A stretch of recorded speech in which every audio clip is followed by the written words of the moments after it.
कल सोमवार है, कल से पढ़ लूंगा। संडे के दिन कौन पढ़ता है। अगले महीने की 1 तारीख से पढ़ना शुरू कर दूंगा। अभी तो बहुत सारा टाइम है मेरे पास, और भी ना जाने कितने सारे बहाने हैं। ये जितना दिमाग बहाने बनाने में लगाते हो, अगर उतना दिमाग फोकस करने में लगाओ, इतना दिमाग अपने आप को समझाने में लगाओ कि अगर ये तैयारी नहीं की, ये एग्जाम क्लियर नहीं किया, तो वो सब कुछ तुम्हारे हाथ से निकल जाएगा जिसके तुम सपने देख रहे हो। फिर उस टाइम बैठकर मत रोना। मैं जानता हूँ जो भी ये वीडियो देख रहा है वो अपनी लाइफ में कुछ ना कुछ बड़ा करना चाहता है। आपके पास एक टारगेट है, बस थोड़े से मोटिवेशन की जरूरत है, क्योंकि आपको अपने आप को जीतने की जरूरत है। और वो मोटिवेशन कहीं और से नहीं बल्कि आपके अंदर से ही आएगा।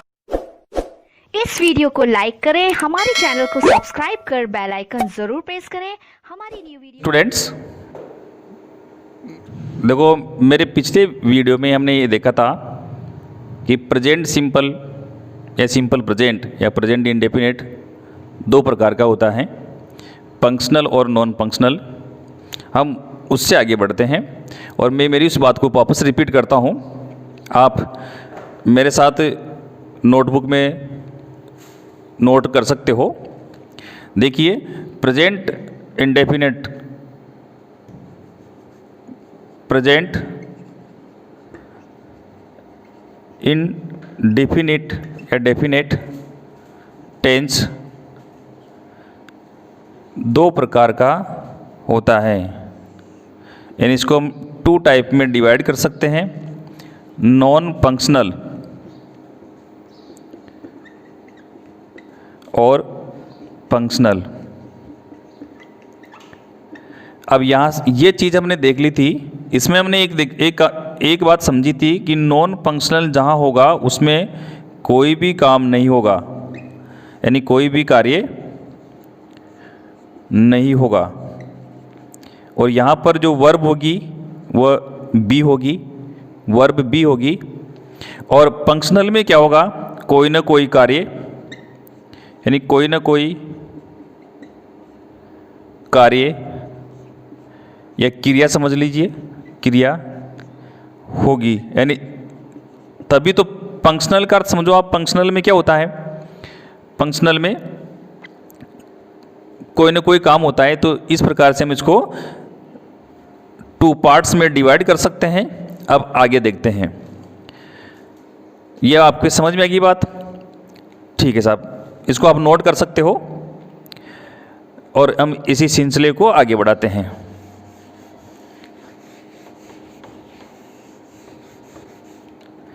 देखिए, आपने ये चीज़ समझी थी, मैंने सेंटेंस लिखे बताया था आपको, ही इज अ डॉक्टर। अब यहाँ पर देखो, हमारे पास में इज मेन वर्ब है, ये मेन वर्ब है। और मेन वर्ब क्यों है? क्योंकि अगर ये हेल्पिंग वर्ब होती तो इसके बाद में MV1 + ING यानी V1 + ING होती, तो वो है ही नहीं। सीधा सा अर्थ हुआ तो ये, अगर ये नहीं है तो क्या हुआ, ये हमारी मेन वर्ब है। और इसका जो आपसे टेंस के बारे में ये जानकारी चाहिए, अगर ये किसी ने रिक्वायर, कोई आदमी से पूछे कि इसका टेंस कौन सा है, तो आपको बताना है प्रेजेंट सिंपल। ये प्रेजेंट सिंपल का होगा। आप इसका रीजन समझ गए होंगे, नॉन फंक्शनल है और प्रेजेंट सिंपल है। बी वर्ब आई यहाँ पर, बी की कोई भी फॉर्म हो सकती है। अब आगे हम फंक्शनल प्रेजेंट सिंपल की तरफ जाते हैं। जैसे मैं उसी मेरे लास्ट वाले सेंटेंस को रिपीट करता हूँ, he plays football in the evening.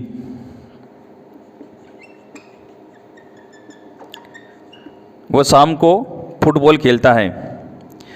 यहाँ हम एक चीज़ समझते हैं, देखो ये हमारी वर्ब है, यानी कि V1 + S या ES का यूज हुआ यहाँ पर, तो और कोई ना कोई कार्य हुआ है, तो ये हमारा प्रेजेंट सिंपल का सेंटेंस हुआ। और इस प्रेजेंट सिंपल में देखो क्या चीज़ ज़रूरी है और किस चीज़ की हम किस प्रकार से हम लिखते हैं।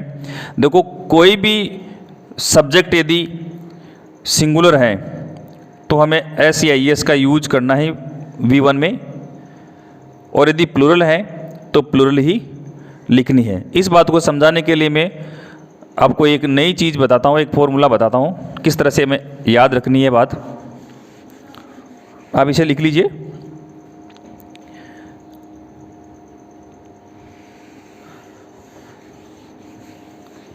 देखो हमारी जो V1 होती है, यानी कि जैसे मैंने यहाँ पर प्ले वर्ब लिखी, वीप वर्ब लिखी, राइट, रीड, कंप्लीट, ये मैंने आपके सामने 5 वर्ब की फॉर्म लिखी है। और इन सब की जो ये सब बेस फॉर्म है यानी V1 है। हमारा V1 हमेशा यानी V1 प्लूरल फॉर्म में होता है, ये प्लूरल फॉर्म में होता है, V1 प्लूरल फॉर्म में होता है। और इनका जो यूज है यानी कि इन सब का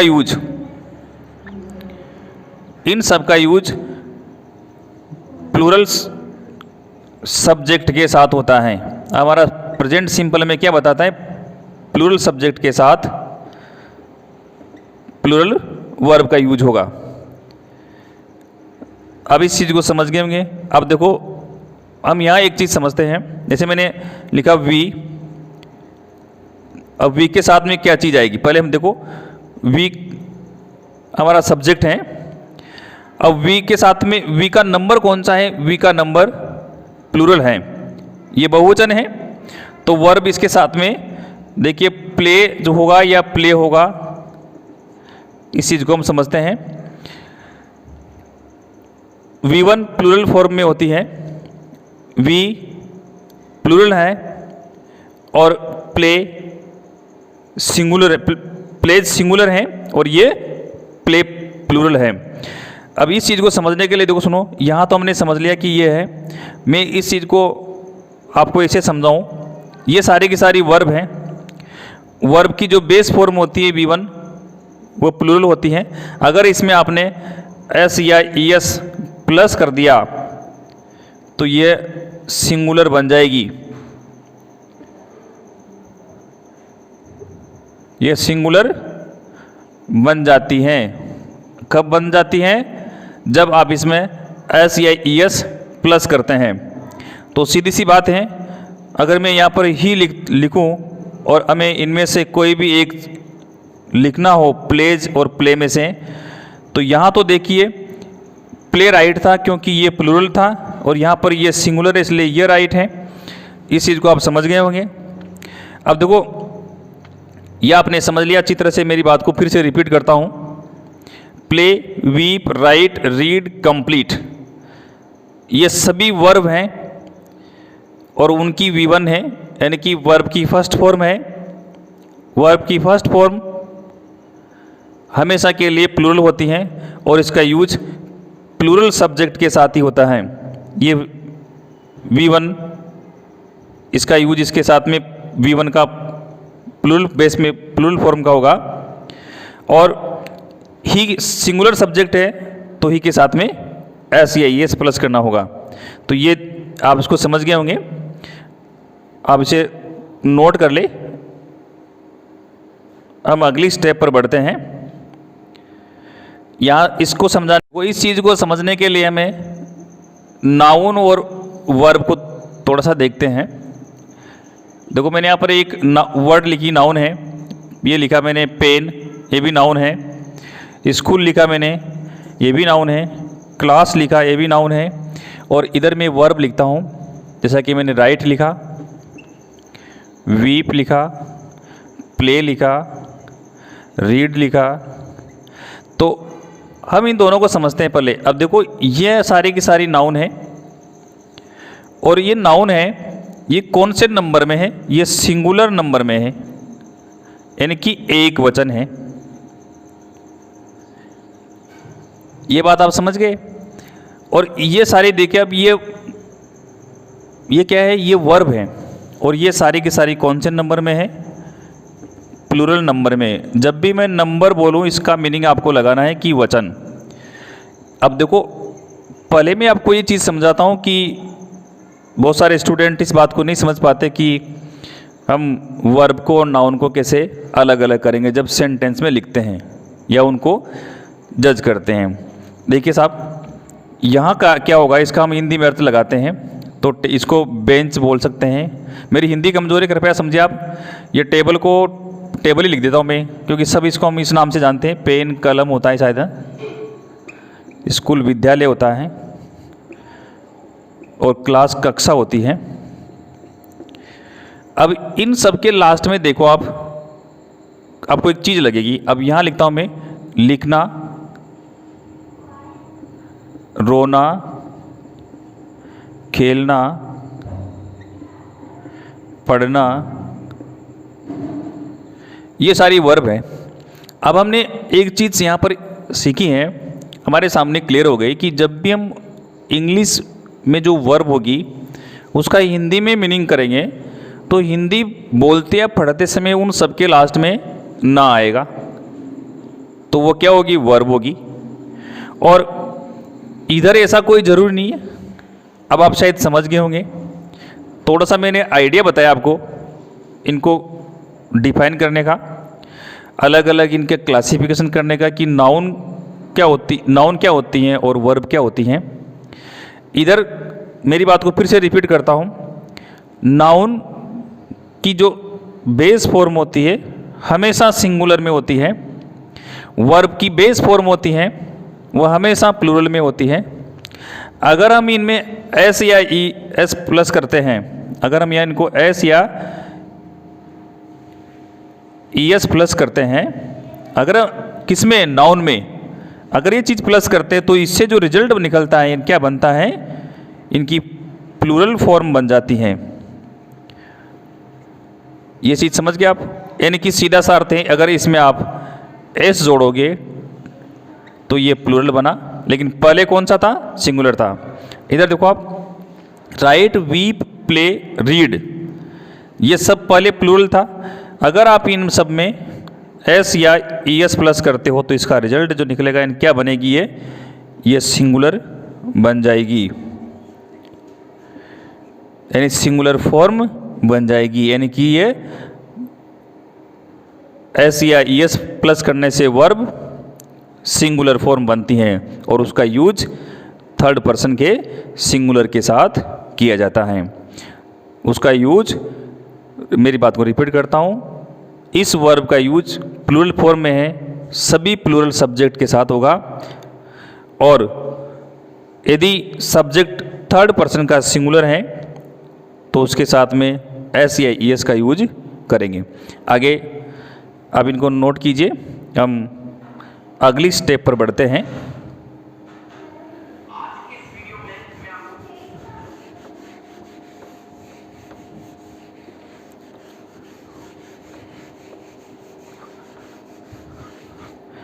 देखिए, अब मैं इसके लिए आपको जो हमारी प्रोनाउन के प्रश्न हैं उनको बताता हूँ, क्योंकि हमारे प्रेजेंट सिंपल में इनका यूज होगा प्रोनाउन की। और यहाँ लिख देता हूँ पर्सन। देखो, पर्सन का अर्थ होता है पुरुष। हमारी जो लैंग्वेज है इंग्लिश, इसका जो बेस है वह हमारी लैंग्वेज संस्कृत है और उसमें 3 पुरुष होते हैं। उसी तरह हमारे इंग्लिश में भी 3 पुरुष होंगे, फर्स्ट पर्सन,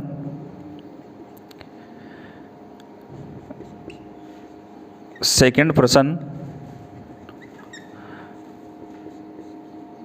थर्ड पर्सन। अब देखो यहाँ पर क्या होगा, फर्स्ट पर्सन में आई व वी है, सेकंड में यू है, थर्ड में ही, सी, इट, दे, और एनी नेम को भी हम इसमें प्लस कर सकते हैं, यानी किसी भी नाम को। वैसे प्रोनाउन नहीं है, लेकिन मैं आपको थर्ड पर्सन बता रहा हूँ, ये थर्ड पर्सन होता है।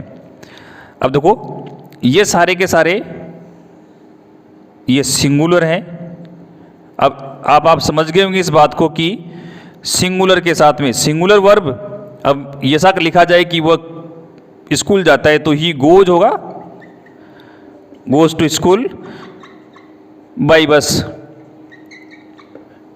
तो ये गोज क्यों है आप समझ गए, क्योंकि थर्ड पर्सन का सिंगुलर है, या सीधी भाषा में समझिए सिंगुलर है, सिंगुलर के साथ में सिंगुलर वर्ब और प्लूरल के साथ में प्लूरल वर्ब। वापस देखो, ये यू है, प्लूरल है, यहाँ पर आई और वी। फर्स्ट पर्सन में हमारे पास में दो प्रोनाउन है, आई और वी। आई को हम सिंगुलर मानते हैं, होता भी सिंगुलर है, ये प्लूरल है, और आई हमारा एक्सेप्शन लेता है कि देखो अगर हम जनरल वे में याद रखें या तो एक वचन के साथ में सिंगुलर वर्ब आती है, सिवाय आई को छोड़कर। आई के साथ में नहीं आएगी। अब क्यों नहीं आएगी? क्योंकि हमारा रूल में ये बताता है कि एस या ई एस का यूज यानी सिंगुलर वर्ब का यूज केवल उन्हीं प्रोनाउन या पर्सन के साथ में किया जाएगा जो थर्ड पर्सन के सिंगुलर हैं। वर्ब में समझ गए, एस या एस का यूज सिंगुलर से बनती है। सिंगुलर का यूज कब किया जाएगा? जब थर्ड पर्सन का सिंगुलर हो। अब सिंगुलर ये होते हैं ही, सी, इट, ये दे प्लूरल है इन सब का। मेरे पास में जो अपनी जो पिछली लाइव क्लास थी उसमें एक स्टूडेंट्स ने कमेंट बॉक्स में कमेंट्स किया था कि आप सर ये समझाइए कि आई सिंगुलर है या प्लूरल है।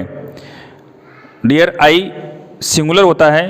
अहम को हिंदी में हम संस्कृत में अहम शब्द को प्रोनाउन को हम हिंदी में हो गया। इसको समझने के लिए हम नाउन और वर्ब को की बेस फॉर्म को लेकर थोड़ा डिस्कस करते हैं। यहाँ समझिए, बुक, पेन, स्कूल, ये हमारी नाउन है। ये वर्ब लिख के देखता हूँ मैं, राइट, वीव, रीड, ये सब की सब वर्ब हैं। आपको मैं ये चीज़ बता चुका हूँ, जब हम हिंदी में अर्थ करते हैं तो लास्ट में ना आए, जैसे लिखना, रोना, पढ़ना। तो जिस इंग्लिश के वर्ड का हम हिंदी में अर्थ करते हैं, देखो ये कोई रूल नहीं है लेकिन मैं आपकी सुविधा के लिए बता रहा हूँ।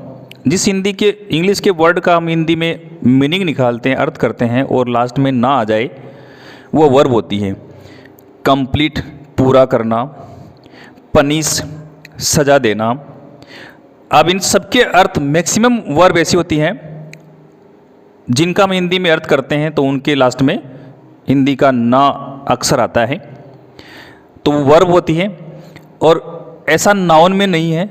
बुक, किताब, पेन, कलम, स्कूल, विद्यालय, तो ये सारी की सारी नाउन हुई। और नाउन ये सब सिंगुलर में है, सिंगुलर फॉर्म में है। और सिंगुलर है तो अगर इनमें आपने एस या ई एस प्लस किया तो इसके बराबर क्या बनेगा? ये प्लूरल फॉर्म बन जाएगी, प्लूरल फॉर्म बन जाएगी। जबकि हमारी जो वर्ब है, इनकी बेस फॉर्म हमेशा प्लूरल होती हैं। और यदि आपने उस प्लूरल फॉर्म में एस या ई एस प्लस किया तो बनेगी सिंगुलर फॉर्म। और सिंगुलर फॉर्म के साथ, सिंगुलर सब्जेक्ट के साथ ही यूज होगा। अब इस चीज़ को आप नोट कर लीजिए, समझ गए होंगे। नाउन की बेस फॉर्म हमेशा सिंगुलर होती हैं। एस या ई एस प्लस करने से प्लूरल फॉर्म बनती हैं। वर्ब की बेस फॉर्म हमेशा प्लूरल फॉर्म होती है। एस या ई एस प्लस करने से सिंगुलर फॉर्म बनती है। इनका यूज थर्ड पर्सन के सिंगुलर के साथ होगा। और इनका ये नाउन है, इनको हम सिंगुलर फॉर्म और प्लूरल फॉर्म में याद रखेंगे। ओके, हम अगली स्टेप पर बढ़ते हैं।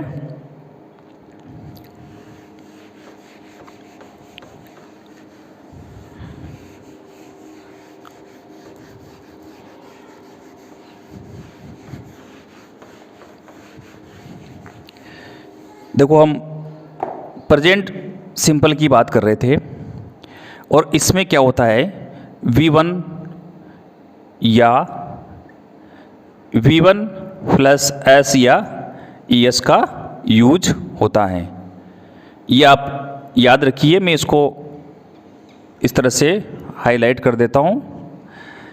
हमारा प्रेजेंट सिंपल हमें ये बताता है। ओके, अब देखो अभी हमने समझा कि जो हमारी मेन वर्ब की जो फर्स्ट फॉर्म है ये हमेशा प्लूरल होती है और मैं यहाँ पर एम वी एस या ES ये हमेशा सिंगुलर फॉर्म होती है। ओके, अब देखो ये समझते हैं अपन ये किन के साथ आएगी, प्लूरल सब्जेक्ट के साथ। ये किन के साथ आएगी, सिंगुलर सब्जेक्ट के साथ। इस चीज को आप क्लियर कर पाए होंगे।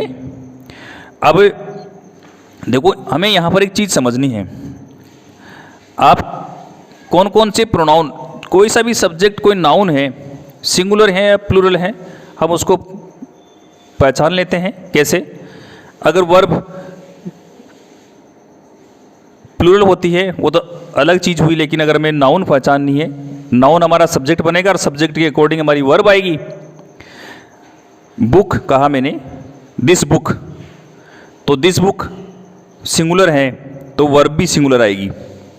दीज बुक्स बोला तो दीज बुक्स जो हमारा सब्जेक्ट है तो बुक्स प्लूरल है तो वर्ब भी प्लूरल आएगी। तो ये तो नाउन की बात हुई, लेकिन हम प्रोनाउन की थोड़ी चर्चा कर लेते हैं।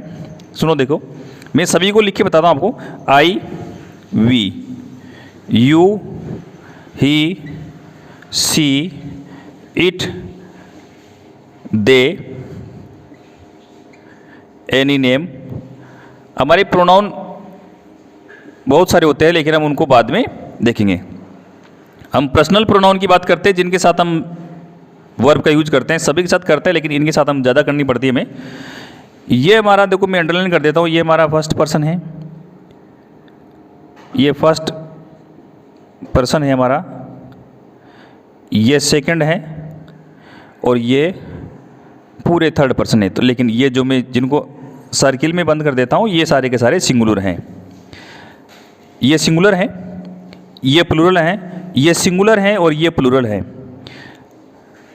आई सिंगुलर होता है और उसका प्लूरल भी होता है।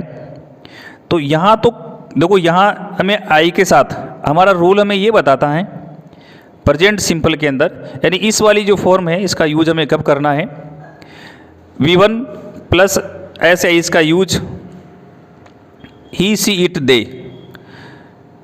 हमारे थर्ड पर्सन के प्रोनाउन हैं उनमें से जो सिंगुलर हैं यानी ये हैं इनके साथ करना है। और कोई सा भी नाम आ जाए, कोई सा भी नाम, वर्ड के सभी नेम्स सिंगुलर होते हैं उनके साथ में हमें सिंगुलर ही वर्ब का यूज करना है। और अगर ये तीन आ गए थर्ड पर्सन के सिंगुलर तो हमें इस वाली जो हमारी फॉर्म है V1 प्लस एस या ES का यूज करना है। ये चीज़ समझ गए आप। अब मैं इनको कुछ उदाहरण लिखकर समझाता हूँ आपको, आप इसे नोट कर लीजिए।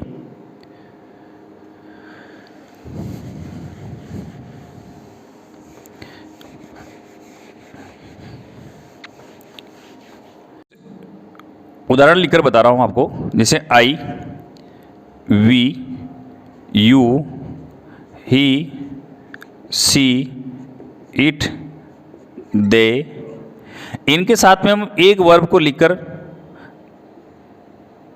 क्लियर करते हैं। देखो प्ले लिखा मैंने, यहाँ पर प्ले, यहाँ पर प्ले, यहाँ पर प्लेज।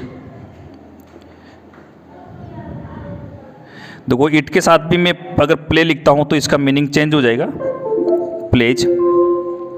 तो it plays at very high pitch.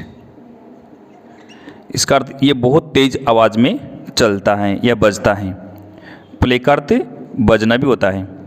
और यहाँ पर प्ले, देखो मैंने एक वर्ब को, केवल वर्ब को हम इसके साथ में कनेक्शन करके देख रहे हैं, आई प्ले, क्योंकि आई क्या है, फर्स्ट पर्सन का सिंगुलर है। और इसके साथ में क्या होगा,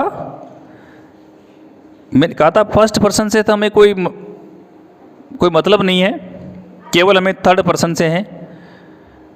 थर्ड पर्सन का भी सिंगुलर हो तब हमें सिंगुलर वर्ब का यूज करना है। ये दोनों फर्स्ट पर्सन है तो वी के साथ भी प्ले होगा, यू सेकंड पर्सन है प्ले होगा। और यहाँ देखिए आप इन तीनों के साथ में क्या होगा, प्लेज का यूज हुआ है, यानी एस या ई एस वाली जो फॉर्म है उसका यूज हुआ है। और इसलिए हमें ये एक बात याद रखनी है, प्रेजेंट सिंपल में यदि थर्ड पर्सन का सिंगुलर कोई सब्जेक्ट है तो हमें वर्ब की फर्स्ट फॉर्म में एस या ई एस वाली जो हमारी फॉर्म है उसका यूज करना है। अंडरस्टूड। आगे बढ़ते हैं। अब देखो मैं इसका एक शॉर्ट फॉर्मूला बना देता हूँ आपके लिए, यानी he she it plus he she it, या कोमा लगा दीजिए आप, ही सी इट एस या ई एस फिट। अब मैंने देखो इसको एक थोड़ा सा शॉर्ट में आपको याद रखने के लिए बता दिया, ही सी इट एस या E S fit, he she it S या ई एस फिट। कोई भी नेम है तो उनके साथ भी एस या ई एस फिट होगा। ये तो आप वैसे याद रख लेना, लेकिन ये वाला फॉर्मूला आप आपकी नोटबुक में नोट कर लीजिए। आगे देखते हैं। देखो हम इसका एक में सेंटेंस का जो हम कंस्ट्रक्शन करते हैं, कंपोज करते हैं सेंटेंस, उनका फॉर्मूला क्या होता है उसको लेकर बात करता हूँ आपसे। आप इसे नोट कीजिए मेरे साथ। हम अगली स्टेप पर बढ़ते हैं और हमें किस तरह से इसके सेंटेंस कंपोज करने हैं वो हम देखते हैं। देखिए, सबसे पहले हमारा सब्जेक्ट आएगा जब भी हमें इंग्लिश लिखनी होती है, फिर हमारी वर्ब आएगी और फिर ऑब्जेक्ट आएगा। ऑब्जेक्ट नहीं है तो फिर कॉम्प्लीमेंट आएगा, और कॉम्प्लीमेंट नहीं है तो फिर एडवर्बियल आएगा। ये हमारा सिस्टम चलता है सेंटेंस को बनाने का। देखो, सब्जेक्ट, वर्ब, ऑब्जेक्ट, कॉम्प्लीमेंट और एडवर्बियल। मैं आपको ये सारी चीज़ें हमने क्लियर नहीं की हैं, हम समझते नहीं कौन सा ऑब्जेक्ट होता है, कौन सा कॉम्प्लीमेंट होता है, कौन सा एडवर्बियल होता है। तो अभी इनको क्या करेंगे, हम एक नया नाम दे देंगे। मेरे जो अगले वीडियोज होंगे उनमें क्लियर कर दूंगा आपके लिए। अदर वर्ड, यानी अदर वर्ड्स नाम दे देंगे हम इनको। सब्जेक्ट, वर्ब और अदर वर्ड्स, ये वाली चीज़ याद रखेंगे। अब देखिए, हमें अगर ये लिखना हो, जैसे he plays football in the evening. अभी मैं आपको ये भी इस चीज़ पर भी चर्चा करूँगा कि हमारे एग्ज़ाम्स में इनसे रिलेटेड क्वेश्चंस कैसे आते हैं, उनकी बात करेंगे अपन। देखो, ये जो हमारी चीज़ है, प्लेज, ये वर्ब हुई, ये सब्जेक्ट हुआ, ये वर्ब हुई, और ये अदर वर्ड्स हुए। अभी मैं इनको अदर वर्ड्स नाम दे रहा हूँ, आपके सामने हर चीज़ क्लियर कर दी जाएगी। देखिए, समझिए। अब यहाँ देखते हैं हम, हमारा जो सब्जेक्ट है यहाँ पर सिंगुलर है, और सिंगुलर भी किसका है, थर्ड पर्सन का। तो हमारी जो वर्ब है वो कौन सी हुई, V1 प्लस एस या ई एस, यानी कौन सी फॉर्म हुई, सिंगुलर फॉर्म हुई। दोनों का हिसाब बराबर। देखो इधर देखिए, आप ऐसे याद रखिए, हम गांव के रहने वाले हैं, तराजू होती है, उस तराजू में अगर हमें 5 किलो का बाट रख दिया और 5 किलो के गेहूँ रखेंगे तभी तो बराबर होंगे दोनों। तो इन दोनों को बराबर करने के लिए, इनका बैलेंस करने के लिए एक ही चीज़ होनी चाहिए, सिंगुलर प्लूरल। अब ऐसे याद रखिए इसको, सिंगुलर सिंगुलर, प्लूरल प्लूरल। अगर आपने ऐसा कर दिया सिंगुलर प्लूरल तो गलत हो गया।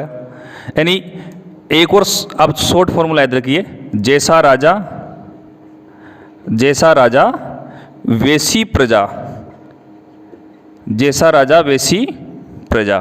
यानी राजा अगर एक हैं तो प्रजा भी एक होगी, राजा अगर 2 हैं तो प्रजा भी 2 होगी, और राजा अगर 3 है तो प्रजा भी 3 होगी। अब इन सबको नोट कीजिए। अब मैं आपको इसके कुछ एडवर्ब्स बताकर फिर इसमें से हमारे एग्ज़ाम्स के से रिलेटेड क्वेश्चंस कैसे आते हैं इस टॉपिक को लेकर, उनके लिए आपको उदाहरण लिखकर बताऊंगा। आप इसे नोट कीजिए। जैसा राजा वैसी प्रजा समझ गए। यहाँ पर समझ गए आप, ही सिंगुलर है, वर्ब सिंगुलर होगी।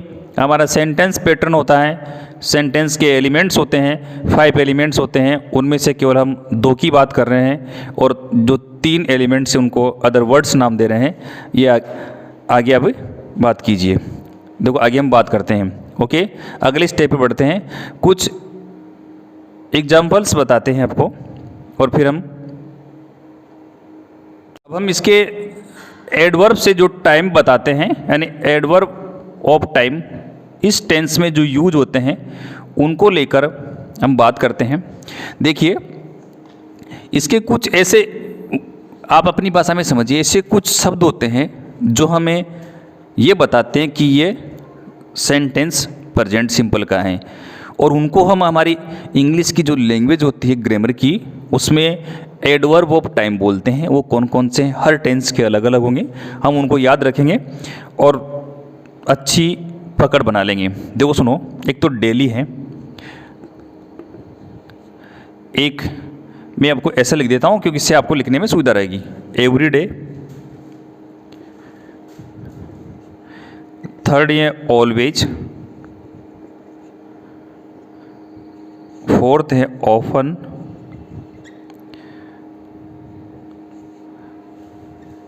Seldom, never. आप इधर से लिख नहीं पा रहे तो मैं इधर लिख देता हूँ। देखो नेवर, इसके बाद में देखो हमारा जो ये वर्ड है एवरी, इसमें अगर मंथ आ गया तब भी वही बात है, अगर यहाँ पर ईयर आ गया तब भी वही बात है, यहाँ पर मंथ एवरी सीजन आ गया तब भी एक ही बात है। अब ये सारे जो एडवर्ब्स हैं हमें ये बताते हैं कि ये सेंटेंस प्रेजेंट सिंपल का है। मैं आपको एक सेंटेंस, इनको नोट कर लियो, कर लीजिए आप। ये 7, 8, ये 9 है, आप इनको नोट कर लीजिए। आगे बढ़ेंगे अपन। ये आपको एक सामने, आपके सामने में एक सेंटेंस लिखकर बताने की कोशिश करता हूँ कि किस तरह से हम इनको पहचान पाएंगे ना।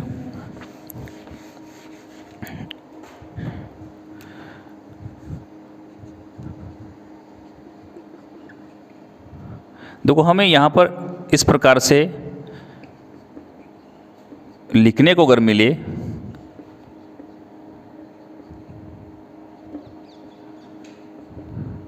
यहाँ तक ही समझते अपन, आगे बढ़ाएंगे कंफ्यूज होगा आप थोड़ा। सी ओपन, स्पीक या स्पीक्स हिंदी।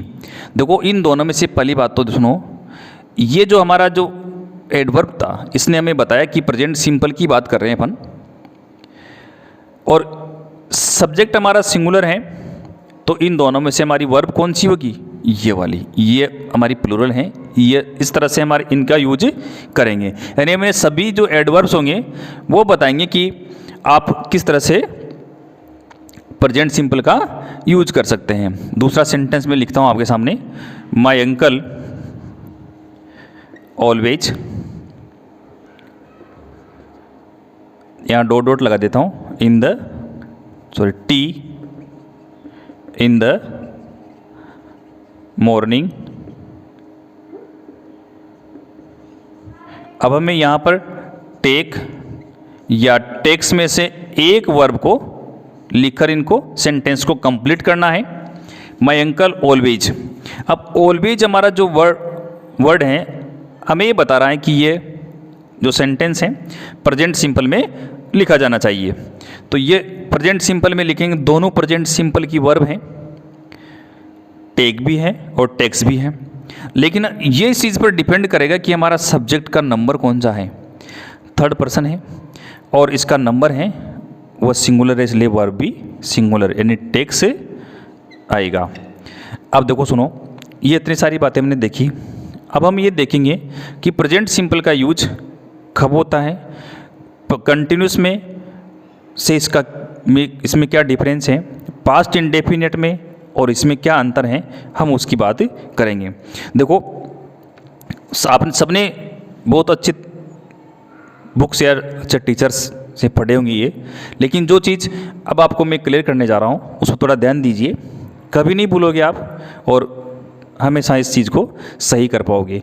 आप इनको नोट कीजिए। हम अगली स्टेप पर बढ़ते हैं और ये समझने की कोशिश करते हैं कि प्रेजेंट सिंपल और पास्ट सिंपल और दूसरे जो टेंस होते हैं हमारे, उनसे प्रेजेंट सिंपल का क्या वैल्यू है और किस प्रकार से हम उसमें डिफरेंस करेंगे। अब मैं इनको इरेज कर देता हूँ। देखो हमारी जो टेंस होते हैं वो क्या होते हैं, पहले तो हमने इस चीज़ को जाना था। Tense a form of verb होती हैं, अ फॉर्म ऑफ वर्ब होती हैं, यानी कि वर्ब का वह रूप जो रिप्रेजेंट्स करता है टाइम। ये हमने सीख लिया। देखो जैसे यहाँ पर मैं एक बात बताता हूँ आपको, जैसे वह रोज विद्यालय जाता था। ठीक है साहब। अब ये हम पास्ट की बात कर रहे हैं और वह रोज विद्यालय जाता है। अब हम ये प्रेजेंट की बात कर रहे हैं, यानी जो प्रेजेंट की बात करेगा, यानी प्रेजेंट में भी चार होते हैं, लेकिन जो प्रेजेंट की बात करेगा वह क्या नहीं होना चाहिए, लगातार नहीं हो, पूरा काम नहीं हो, यानी कोई भी वर्ब हो पूरा काम नहीं हो। आगे समझिए, मैं आपको अपनी लैंग्वेज में बता रहा हूँ। कोई प्रेजेंट का काम हो, लगातार नहीं हो, पूरा नहीं हुआ हो, किसी समय से लगातार नहीं हो, से लगातार नहीं हो। अगर ये सारी चीज़ें उस प्रेजेंट के सेंटेंस में हैं, ये सब उस पर लागू होती हैं। ये सारी चीज़ें लगातार नहीं हो, पूरा काम नहीं हो, किसी समय से लगातार नहीं हो, और ऐसा उस सेंटेंस में नहीं लगता हमें, तो क्या होगा, फिर इन सबको छोड़कर ये सारे रूल अप्लाई कर देंगे अपन। ये इन चीज़ों को उस पर अप्लाई कर देंगे और जो बच गया वो सारा का सारा कौन सा होगा, प्रेजेंट सिंपल का होगा। अब देखिए कैसे, ये सुनो, वह हमारी सहायता करते हैं, वह हमारी सहायता करते हैं। हमने ये सेंटेंस लिखा। अब इसको समझते हैं। क्या इस सेंटेंस में कोई भी काम है सहायता करना, वो कंटिन्यू हो रहा है, नहीं हो रहा। क्या इसमें जो सहायता करने का काम है वो पूरा हो गया, नहीं हो रहा। क्या इसमें जो सहायता करने का काम है वो किसी समय से लगातार हो रहा है, नहीं हो रहा। और कम किसकी बात कर रहे हैं, हम प्रेजेंट की बात कर रहे हैं, तो कौन सा हुआ, प्रेजेंट सिंपल। देखो मैं आपको वो सारी चीज़ें देखो मैं यहाँ पर कुछ सेंटेंस लिखता हूँ, हम उनको समझते हैं। खून का रंग लाल होता है, 2 और 2 4 होते हैं।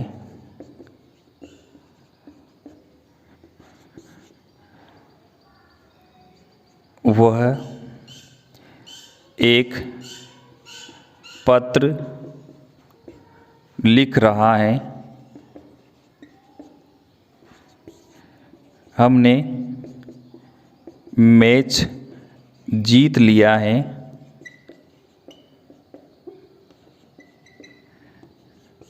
वह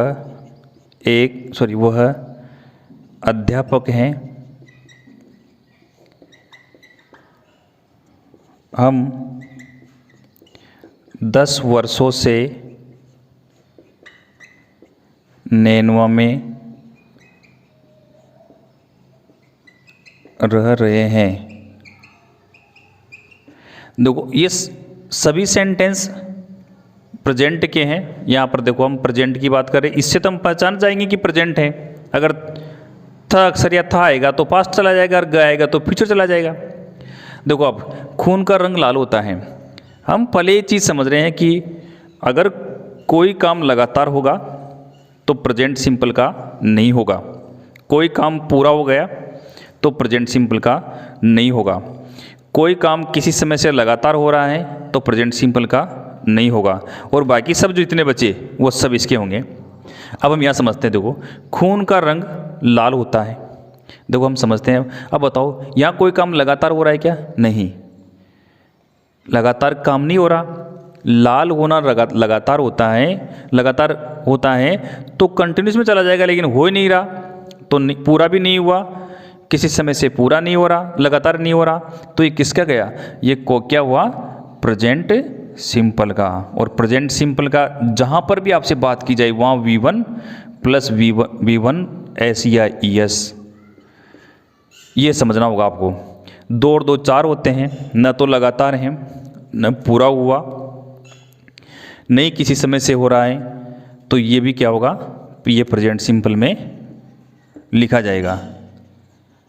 और प्रेजेंट सिंपल का मीनिंग होता है V1 या V1 प्लस S या ES। वह एक पत्र लिख रहा है। अब यहाँ देखिए, देखो सुनो, यहाँ जो लिखने का जो काम है वो कंटिन्यू है, तो ये प्रेजेंट कॉन्टिन्यूस का होगा। मैं शॉर्ट में लिख देता हूँ कंटिन्यूस। आप समझ गए? तो लिखने का काम अभी प्रेजेंट सिंपल में नहीं होगा, लिखने का काम लगातार हो रहा है, इसलिए प्रेजेंट कंटिन्यूस का होगा। देखो हमने मैच जीत लिया है। देखो जीतना यहाँ पर काम है और जीतने का जो काम था वह पूरा हो गया। तो जहाँ पर ही पूरा हो जाएगा वो क्या होगा? परफेक्ट होगा। तो ये क्या हुआ? प्रेजेंट का परफेक्ट। क्यों प्रेजेंट हुआ? यहाँ है आया हुआ है प्रेजेंट का परफेक्ट। देखो वह अध्यापक हैं।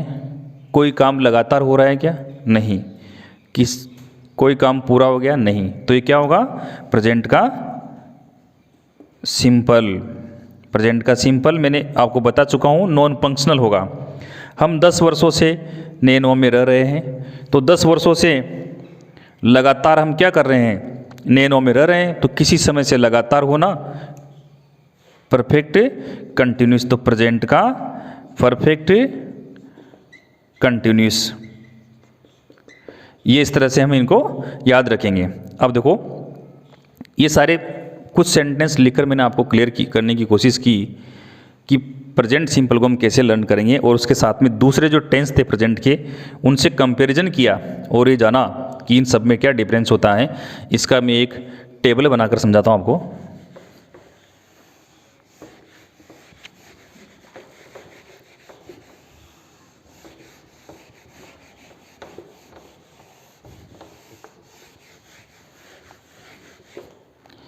देखिए यहाँ पर लिखते हैं अपन इंडेफिनेट, किसका? प्रेजेंट का। फिर लिखते हैं हम कंटिन्यूस, और फिर परफेक्ट, और फिर परफेक्ट कंटिन्यूस।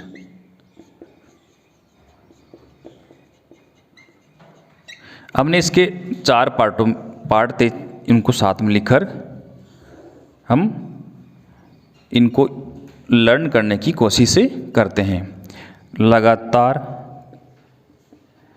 कार्य हो, तब क्या होगा, कंटिन्यूस होगा। कार्य पूरा हो गया हो, कब, अभी, प्रेजेंट में, किसी टाइम यानी समय से अब तक लगातार कार्य हो रहा हो, तब क्या होगा, तब ये परफेक्ट कंटिन्यूस होगा। अब देखो समझो, जो सारे बच्चे प्रेजेंट के वो सब क्या होंगे यहाँ पर, तभी तो उसको इंडेफिनेट बोलते हैं, यानी अनिश्चित। सारे जितने बच्चे सब के सब यहाँ होंगे, ये चीज़ हम समझ गए। अब देखो बहुत सारी ऐसी चीज़ें हैं जो हमें इसका यूज कब करते हैं। अब देखो हमारे एग्ज़ाम में किस तरह की क्वेश्चन आते हैं, मैं एक लिखकर अब क्लियर करता हूँ, फिर इसके बारे में इसका use and exercise correct form की हम अगले वीडियो में करेंगे। आप तब तक यहाँ तक लर्न कीजिए। मैं एक सेंटेंस लिखकर इसका हमारे एग्जाम्स में किस प्रकार के क्वेश्चन आते हैं उनकी बात करूँगा, इनको नोट कर लो आप।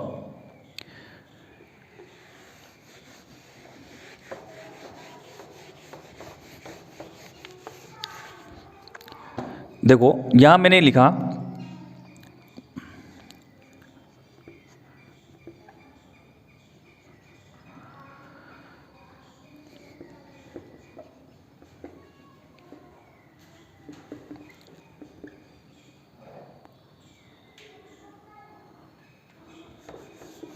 दोबारा से लिखता हूँ मैं,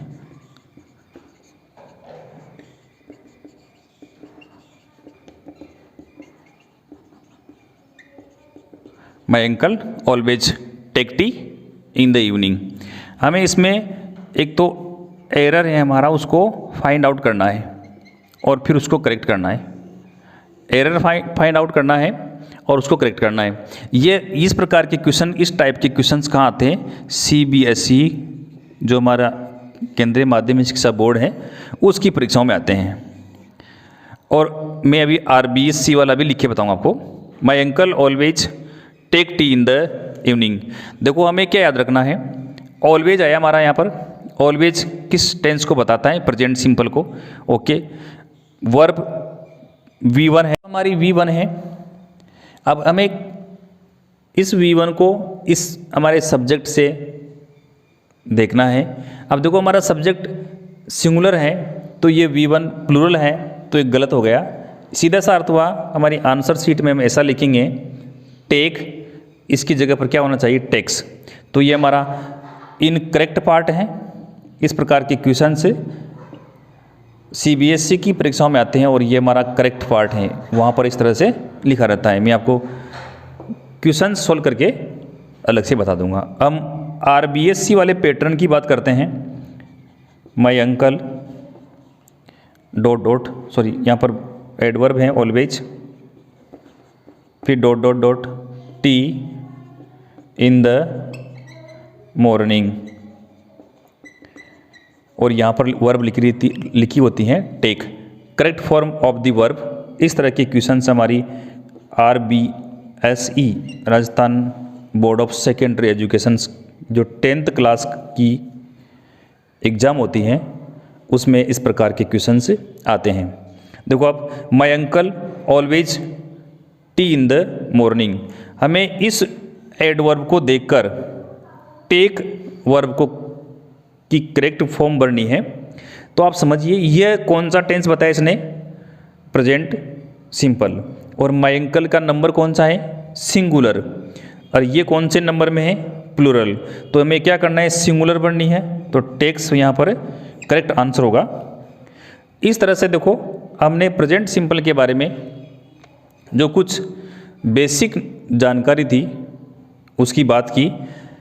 अगले वीडियो में हम प्रेजेंट सिंपल का यूज और उसकी CBSE एग्ज़ाम्स और RBSC एग्ज़ाम्स की एक्सरसाइज करेंगे।